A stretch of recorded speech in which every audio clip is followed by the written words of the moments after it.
The story of Akshaya Patra. Let us turn another page of the Mahabharata and journey into the Pandavas' life in exile deep within the forest. Witness the extraordinary story of the Akshaya Patra, how Lord Surya blessed Draupadi with the miraculous vessel, and how Lord Krishna saved the Pandavas when they faced test of hospitality. Part 1. Life in Exile. After losing the second game of dice, the 5 Pandavas and Draupadi were forced into 13 years of exile. They left their magnificent kingdom and began living in the forests. Although they had lost everything, they were not alone. Sages, priests, and devoted followers kept visiting them, believing that the righteous Pandavas deserved their support. Every day, Draupadi faced a difficult challenge. How could she feed so many guests with almost no food? She worried constantly, knowing that according to Dharma, a guest should never leave hungry. Part 2. Lord Surya.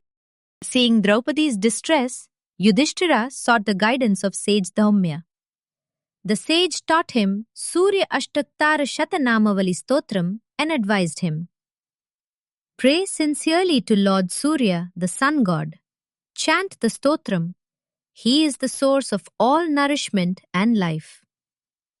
Standing beside the sacred river, Yudhishthira closed his eyes and offered heartfelt prayers to Lord Surya. Pleased by his devotion and righteousness, the radiant sun god appeared before him, shining like thousands of suns. Lord Surya said, "O Yudhishthira, your devotion has pleased me." He then presented Draupadi with a miraculous copper vessel called the Akshaya Patra. Lord Surya explained, "As long as Draupadi has not eaten her own meal for the day, this vessel will produce an endless supply of delicious food for everyone who comes seeking it. But once she has finished eating, it will become empty until the next sunrise." The Pandavas joyfully accepted the divine gift. From that day onward, every guest, sage, traveler, and visitor was fed without shortage. No one ever left their forest home hungry. Part 3. Duryodhana's jealous plan. Far away in Hastinapura, Duryodhana was still restless. He had everything, including the Indraprastha and its riches, but he was still jealous and unhappy. One day, the short-tempered sage Durvasa visited the royal palace along with hundreds of his disciples. Duryodhana treated the sage with great respect, serving him lavish meals and fulfilling every request. Pleased with the prince's hospitality, sage Durvasa offered him a boon. A wicked smile spread across Duryodhana's face. He requested, "I don't want anything for myself, but I request you and your disciples to visit my cousins in the forest. They deserve all the boons and blessings." Duryodhana knew about the Akshaya Patra's secret. Once Draupadi had eaten, the vessel would produce no more food until the next day.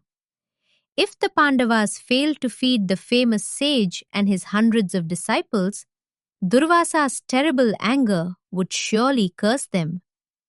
The sage gladly accepted the invitation. Duryodhana believed his enemies were finally doomed. Part 4. An impossible situation. Later that day, after everyone had eaten, Draupadi finally took her own meal. As always, the Akshaya Patra became empty. Just then, sage Durvasa suddenly arrived with hundreds of disciples. He announced, "We shall first bathe in the river. Prepare food for all of us by the time we return." The Pandavas were horrified. There was no food left. The Akshaya Patra was empty. If they failed to serve their guests, sage Durvasa's wrath could destroy them. Draupadi felt completely helpless. With tears in her eyes, she folded her hands and silently prayed. "O Krishna, only you can save us now." Part 5. Lord Krishna saves the day. At that very moment, Lord Krishna appeared at the entrance of their humble forest dwelling with his familiar smile. He greeted everyone cheerfully and said, "Draupadi, I have come because I am very hungry. Please bring me something to eat. Draupadi was astonished. She replied sadly, My lord, the Akshaya Patra is empty. I have already eaten. There is nothing left. Krishna smiled. Bring me the vessel anyway. Though confused, Draupadi brought him the empty bowl. Krishna carefully looked inside.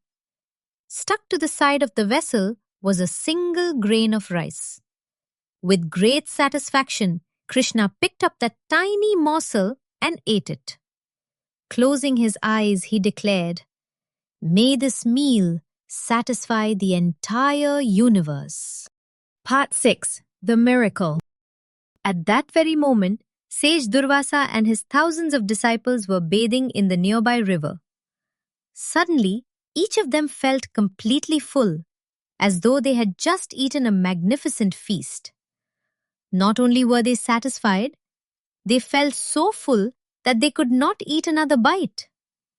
Durvasa became worried. If we return now and cannot eat the food prepared by the Pandavas, we will insult our hosts. Embarrassed, the sage quietly told his disciples, Let us leave at once. Without returning to the Pandavas' camp, Durvasa and all his followers departed silently into the forest. After some time, Bhima went searching for the sage. He looked everywhere but found no one.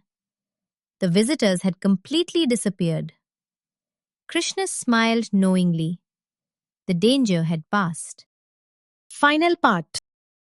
The Pandavas realized that once again Krishna had protected them when all hope seemed lost. No curse was spoken. No guest went hungry. Duryodhana's carefully planned scheme had failed. Through the blessings of Lord Surya and the compassion of Lord Krishna, the Pandavas were protected. Why was Duryodhana still restless and unhappy, even after gaining everything he desired? Why did he continue plotting against the Pandavas after they had lost their kingdom and gone into exile? Share your thoughts in the comments below. I'd love to hear your perspective.